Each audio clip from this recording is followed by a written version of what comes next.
While at CES, I was able to check out the MyArcade booth. In this video, I'm going to touch on 3 new things in the MyArcade library: the Atari Pocket Player, the Micro Player, and the GameStation Plus. I was able to ask the reps a few questions as well as play the Pocket Player and Micro, but I was not able to play the GameStation Plus. Demo units of the GameStation Plus should start reaching influencers in a few months, according to MyArcade.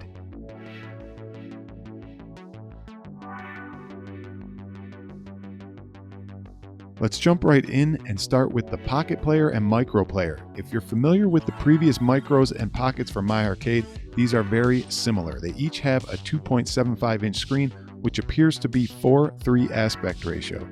They both only have Atari 2600 games, and they use emulation.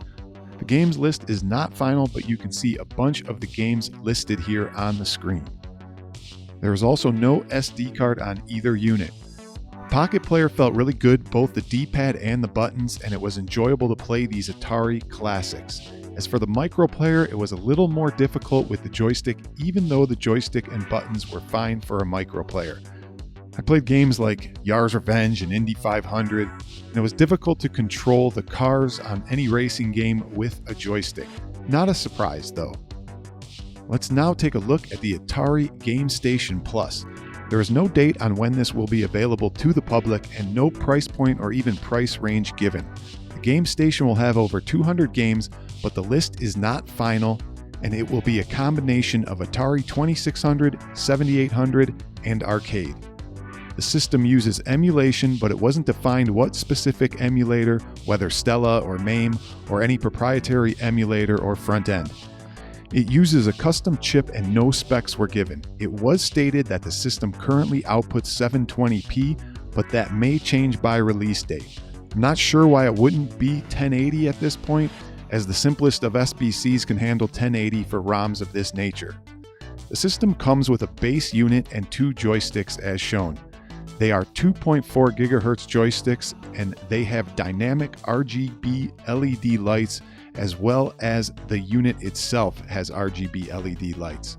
The joysticks can either be played wirelessly with 4 AAA batteries or can plug directly in via USB-C. The joysticks have 3 small buttons on the base: a home, select, and start. It also has the standard Atari button on the base, button A, as well as button B on the top of the stick, and a trigger button C on the back of the stick. On the unit base is a power and reset button. Now the unit will output HDMI through the back of the base unit.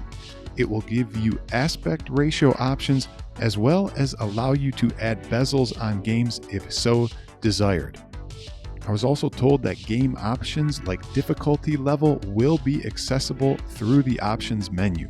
Now, if you have any questions that I didn't answer, please go ahead and ask them in the comments. I will make another trip back to the MyArcade booth and get answers for you on my next CES visit.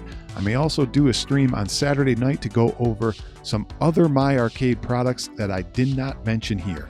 Thanks for watching, and leave a thumbs up if you enjoyed the video.